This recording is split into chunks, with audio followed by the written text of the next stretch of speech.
This is the Big O Show. Hey, all right, there he is.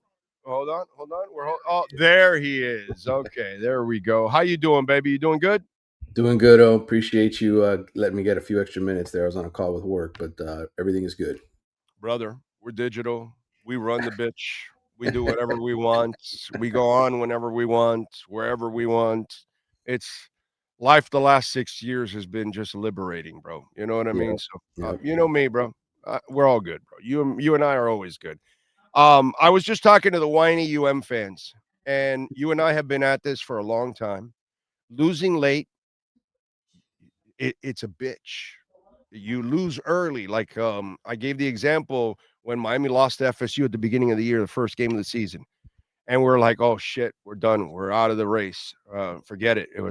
That was the attitude after week one. We were out of the national championship race. And what happened at the end of the year? They won the national championship because they proved as the year went on that they were the better team, and that loss did not affect them nearly as much as people thought it was going to affect them. Well, Notre Dame has proven to be the better team as the year has gone on, whereas Miami where they started dominant, they kind of took a couple steps back, and then they lost to two teams that they should have lost to. If you lose to one of them, we're good, but losing those two late, it just sets you back. And to me, the whining that goes on is just baffling to me. Maybe some people are young, but anybody that's been at this for a long time knows don't lose late, bro. You lose later in the season, you will not recover in the polls. That has been the norm forever in college football. It has, and I think unfortunately for Miami, you and I have had so many conversations about this over the years. The unfortunate thing for Miami is they're in the lesser viewed conference, right? And so losing to SMU, losing to Louisville, is not the same like it is for the SEC teams when they lose to conference rivals. Right. And so, in some ways, you're just going into the year now in college football that if you're not playing in the SEC conference, if you lose two games, you're pretty much at the whim of everybody else and whether or not they like you. And Notre Dame is the only team that ever seems to get the benefit of the doubt when it comes to these kind of things late in the season. They are playing better than Miami right now, so you have to give them that. And it's what Sean just said too. Their two losses are by 4 points. Yeah. 4 points to Texas A&M and to Miami, dude. I mean, unfortunately, those are more impressive losses than the two losses that Miami has. It sucks, but it's the damn reality. It does. And look, I think there's plenty of reasons to say Miami is one of the 12 best teams in college football. I certainly think that if push came to shove, they would be the best team in the ACC. You by a lot of metrics, right? I mean, SMU's got 3 losses. They've lost to 2 Big 12 teams. They lost to Wake Forest. I agree. Certainly Pittsburgh's got 3 losses. I mean, there's so many arguments you can make that Miami's the best team, but the bottom line is you have to go based on the conference standings. And the game at Louisville is going to haunt them because that is a home game that you should win. You should win at home. You should never lose at home. The SMU game, another game they should have won, certainly, but that's on the road, right? You're always going to end up dropping one, most likely than not. That I saw coming. The Louisville one just got out coached, got out schemed by a better coach, and that's what happened. Yeah, no, I'm with you. And you know what? The last couple of weeks, the offense has opened it up a little bit more and all that. Now the competition hasn't been, fantastic, but it's just at this point, and that's why look at this week. Let's not before we start. This is the other thing that before Canes fans should be bitching and all that. You should probably wait till the season's over because this game on Saturday is not a sure thing for the University of Miami. They could lose this game to Pittsburgh. This is going to be a lot harder than I think even Canes fans realize because they almost are making their argument and chalking it up like this is going to be a victory. And I'd be very nervous about this game on Saturday. Well, and you're banged up. Your defense is banged up. You just lost Jacoby Thomas to injury. in that game. You're playing guys on the defensive line that are younger. They're you don't, David Blake's supposed to be back. Mario loves going on and saying all these guys are healthy. Oh, he'll be back. And then you go and you play the game. CJ Daniels still hasn't played, and he's been healthy for 2 weeks. Right. Mark Fletcher just got back now, and he barely played against Virginia Tech. There's a bunch of dudes on defense that are banged up. This is the best offensive team you're going to face in the regular season right now if you're Miami. Yes, you beat Notre Dame. They've got Jeremiah Love. CJ Carr, that was his first start. Now you're getting a freshman in Mason Heinzel who's done it to everybody. Okay, he's played well pretty much every game he's been out there. And that offense hums. They know how to score points. And so let me ask you something. Mm-hmm. Does Miami beat Notre Dame now? Banged up like they are? No. Without Keontae Scott and Jacoby Thomas? I mean, if Virginia Tech, they can't pass the ball, yet they still ran on you 200 yards. Yep. Notre Dame can run the ball at this point in time. They might run 400 yards on you at this point in time. You know what I'm saying? Because Vatek had no threat of a passing game. You knew that the only thing they could do is put it on the ground, and they did for 200 yards on your ass. That's kind of scary. I got to tell you, that's kind of scary. A one-dimensional team still a one-dimensional bad team still ran on you, dude. Listen, the bottom line is this offense is okay. They're not great. They scored 34 points, and they needed a late touchdown pass to Malachi Tony to get to 34. Let's be honest here. This is an average. This is what you should be doing if you have an elite defense. Well, now you don't have an elite defense anymore because you got a bunch of guys that are banged up. So, obviously, you can play these games at any point in the season, but right now, if Miami were to play Notre Dame would beat them because they're a healthier team and they're on a roll right now. That's why I have no problems with the polls. I have no problems with Miami being behind Notre Dame, as much as it sucks, as much as I don't want to see it, but it's just kind of the way it goes, right now. And so let's get into this game this week against Pittsburgh. What are you expecting from Miami? Because Pittsburgh played pretty well this week. Yeah, that, like I said, that offense has been humming. They didn't even have some of their best players on offense that have been banged up for them. And Georgia Tech's defense has not been good for a while now. So Miami's defense, even with some of the injuries, is better than what Georgia Tech is going to roll out there. But this is a road game. And as good as Carson Beck has been playing for the last few games since the SMU game, I'm sure Pat Narduzzi is going to have his team ready for Miami on Saturday. They're going to be ready to play them. They're going to have a good game plan. And so I mean, listen, this is a game I think goes down to the wire. And I think the only way Miami wins this game is if they win the turnover battle. They need to force some turnovers, get some extra possessions, and Carson Beck has to play clean football on the road. He did it last week at Virginia Tech, but this is a different challenge with Pittsburgh. So this right now, as I break it down on paper, I think it's anybody can win this game. I'm not confident Miami's going to win this game. Me neither. I'm definitely not confident that Miami is going to win this game. Malachi Tony, brother, he's wasting his time the next 2 years in college football. That guy should be moving on to the NFL right away. I mean, I know it can't happen. It'll never happen. I know he has to play 3 years, but the maturity, the way that kid plays, the way he carries himself so perfectly. I mean, I don't know how you could draw up a better human being, a better athlete, a better football player than that kid, man. And for him to be a freshman and just be barely 18 years old and to be the end all be all of this offense when it's really all said and done, dude, I can't say more good things about Malachi Tony, bro. I mean, wow, just we've seen some really good freshmen come in and make impacts throughout college football over the years, but this guy quite literally is putting the offense on his back, right? I mean, teams know about him now.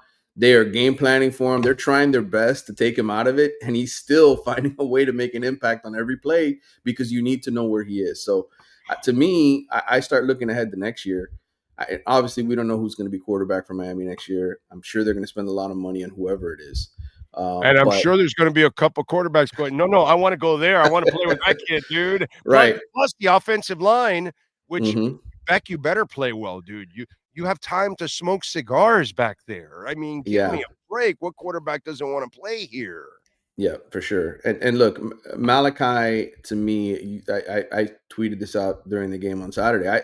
He's going to be one of the Heisman favorites going into next year, without question. People are going to be talking about him as, because he doesn't just do it catching the ball. He does it on the handoffs. He does it with the passing. How many guys in college football are doing all the things Malachi Tony does for an offense? And he's handling punts, right? I mean, he probably should have had a punt return for a touchdown against Louisville if they didn't blow that whistle early. So he's like he's the Ray Lewis on offense. You know, he's like when Ray took over, when he came in and he was a youngin. It just reminds me of just a complete freak. right, And I feel bad for him now. I really do, because he's going to take a beating for the next 2 more years, and he's NFL caliber already, dude, yeah. which is crazy, man. I'm so impressed by Malachi Tony. And then you listen to him talk, and then you listen to his intelligence on top of all of that for being so young. He knows when reporters are trying to bait him into anything, and he doesn't fall for it. His He carries himself with a level of professionalism. God, I cannot. He's one of the players that I've been most impressed with, and I'm an old man. And that guy, yeah, dude, in college football for the University of Miami, he is one of the most impressive young people I have ever seen in my entire life, dude. Really. Well, I think the unfortunate thing for Malachi is his size, and you said you mentioned Yeah, him getting a beating. yeah. Miami really has to do a good job, and I think they have. I like their team for next season. I don't even know who their quarterback is going to be. I think Mario's done an excellent job recruiting and developing guys, other young guys around him. You look at Dalen Upshaw, who made a heck of a play for another week in a row. You got the big kid on the outside, more. They got 2 huge receivers in this next recruiting class. So I think as long as he's surrounded by some other guys who can take some physical punishment and they use him just sort of as a specialized weapon, they can keep him healthy and upright. But if they got to throw the ball to him 12 times a game and then have him, hand it off to him 4 times a game, and then, then you probably overuse him. So I think usage rate is going to be important for Malachi Tony going forward, assuming he's here at Miami. By the way, Pringle's worked his way in there, right? And it Oh looks like yeah, it looks like the other kid's out, unfortunately. yeah. You need speed, and I think his weapon is valuable in this offense. Miami needs, you can have all the size in the world up front, but if your guys are just slow and clunky, and you're hitting those holes slowly, you're not getting anywhere. And this kid can not only do a great job hitting the hole out of the backfield, you see the ability to catch the ball. That was a hell of a catch he laid out and made in the end zone. So, look, again, I know it sucks. This year's going to suck for Miami. They probably win this pit game. I'm not saying I'm not guaranteeing it by any stretch. They probably win this pit game, finish 10-2, miss the playoff, and you're like, Jesus Christ, this thing, like 2 years in a row, you're right there and you can't get the job done. But as far as everything else is concerned, like this roster, I don't see a drop off next year. Oh, I just don't. I think they could be even better next year. Yeah, but it's not the roster. I need the coaching staff to Yeah. be elite. Yep, That's for what I sure. need, the coaching staff. You can keep having talent, and you could keep having all the resources, but you can't keep having the brain farts Yep. on the field. And that is my real problem with Mario and his staff. I need him to you had a Heisman Trophy candidate last year at quarterback, and you couldn't even get into the playoffs or the ACC championship game. And Yep. now again, your team's even better than it was last year. Maybe the quarterback isn't, but the team is. And yet you're still not in the ACC championship game or in the playoffs. And you've had the best resources that any coach has ever had. You know, hasta cuando? You Yeah. gotta turn the corner. You know what I'm saying? And that's Absolutely. where we need to see Mario turn the corner and get this damn team into the playoffs and start making an impact in the playoffs. Absolutely. Oh, you can't. I mean, there's no other way to put it. You need the results. And look, people are going to continue to support Mario financially. He's got that long term contract. I know people are like, oh, well, what if he doesn't win this year? Dude, he signed a long term contract. Look at everybody else in college. First of all, look at everybody else in college football. Look at Florida State. They made that huge contract to Norvell, and now they're stuck with him because they don't want to pay him to go away. Florida, 3 wins this season. They're completely imploded. Clemson is going through a terrible season. Virginia Tech, all of the rivals, all the people that you compete against right now are down. Mario needs to cash in his chips, bro. They need to win some games here and get in the playoff and make something of this because everybody else is You and down I have around. talked about this. Yeah. It's another 2 year. It's after year 6, if we're still in the same rut of no ACC, no playoffs. After year 6, since it's an 8-year deal, Yep. then okay, maybe you start thinking about that's the out there at this point. So I think Right. he has 2 more years of you got to get into the playoffs and start doing something. And if you don't, then I think the administration can think of something in the last 2 years of it. At that point, that's when I think the hot seat gets really hot for him. But at this point, there's no change, bro. They're not swallowing 4 years of a deal. That's not going to happen. Maybe 1 or 2 of the yes, I can see that. So the window will start in year 6, after year 6 is done, if we're in the same rut that we've been in here the last 2 years. I 'Cause think it's inevitable they're going to win a conference championship in the next year they or two. better. Oh, I just listen. The talent gap. I mean, in all honesty, it's just getting wider and wider. Like I'm telling you, because of all their rivals struggling the way that they are, and this next recruiting class is going to be it's going to be the 4th year in a row they signed the number 1 class in the ACC and by a wide margin. Oh, I mean, it's like it's not even close. So at some point, it's going to happen. It's just frustrating that it hasn't happened yet because they've had so many golden opportunities and blown it. yeah, no, but again, you can have the talent, but if the coaching doesn't know how to put the people in the Well, place maybe where that's where, maybe they learned their lesson this year. Maybe Mario realizes, hey, I can't try to win this like an NFL coach. Where I'm slowing pace down. I got to go out there and let my players play and be aggressive and run trick plays and do whatever's necessary to light up the scoreboard. look Because at that's look what at he did. Spo He look at basically, Spo. Look at yeah, Spo. No yeah, stars, and he goes, "No, we're gonna run a different offense here. We're gonna run an offense that we're gonna shoot every 4 seconds." That's and he figured it out. He figured out the math that he needs in order to get it done, and that's why great coaching makes all the difference in the world, dude. for sure, Always, for sure. always. All right, what else you got going on in the athletics so folks can check you out? Well, FIU, that other team in the city, Olin. they're going bowling, and I caught up with Jose Jefferson, their general manager, the first general manager in FIU history. Interesting story of his background and where he began more than 20 years ago. He was Kurt Warner's teammate in the Arena Football League and got into the NFL circles with the Packers and the Vikings and coached at the arena level for many, many years, high school level, college. He's been at all 3 levels. And now he's having a lot of success. And it was good to sort of catch up with him and get his story about how FIU is doing it. Because, brother, talk about challenges. Those guys don't even have $1 million budget they're running. Everybody else in college football, the Power 4 teams, over $20 million in revenue share. And they're struggling to put a roster together. But yet they're doing things that haven't been done at FIU in a while. They're winning games and becoming bowl eligible. So Good for them, bro. Paws up. It's good to see FIU have some success, man. It would be nice for them to kind of cross that threshold and start having constant success and going to bowl games.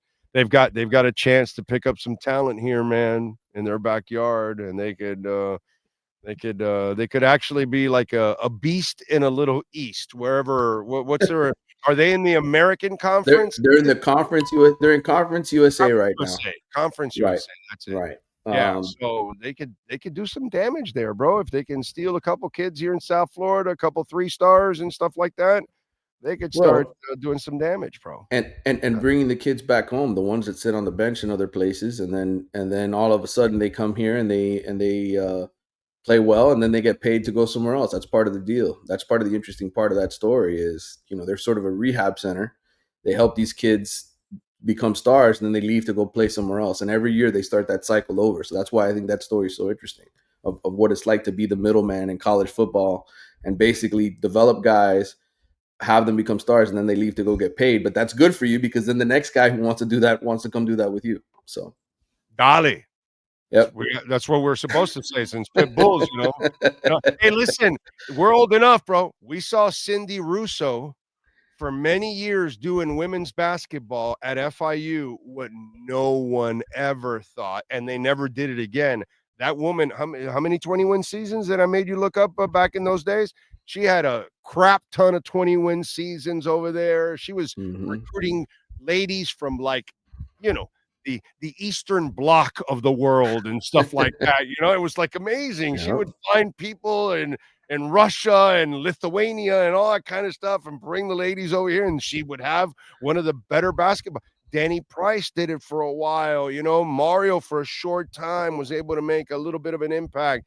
It's possible to have some success at FIU. It's just you got to find the right person that has that magic, man. What was it? She guided them to 22 consecutive winning seasons, 18 of them 20-plus victories. That was Cindy.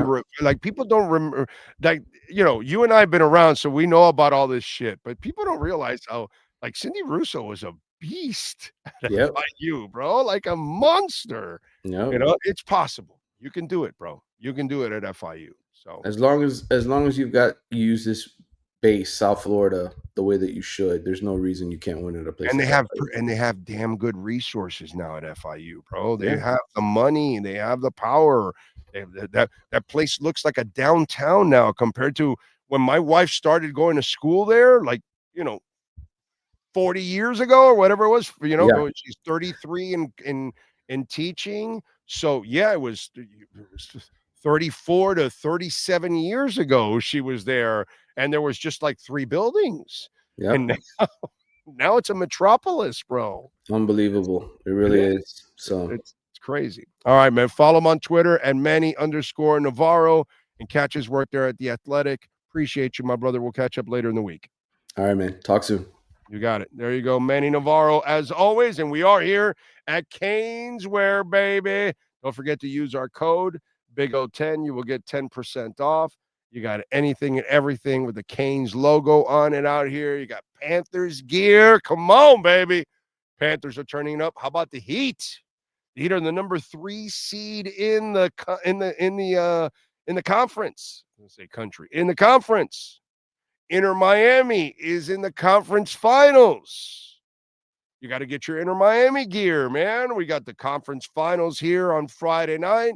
And if they win there, they're going to go to the MLS finals. You got to be sporting, something InterMiami, sporting something from the Miami Heat, the Florida Panthers, where, we love our Canes, we love our Dolphins. They're not where those other teams are right now, but you can still sport the colors from the teams that you love here locally at Caneswear. And by the way, online, if you order over $99, you will get free shipping.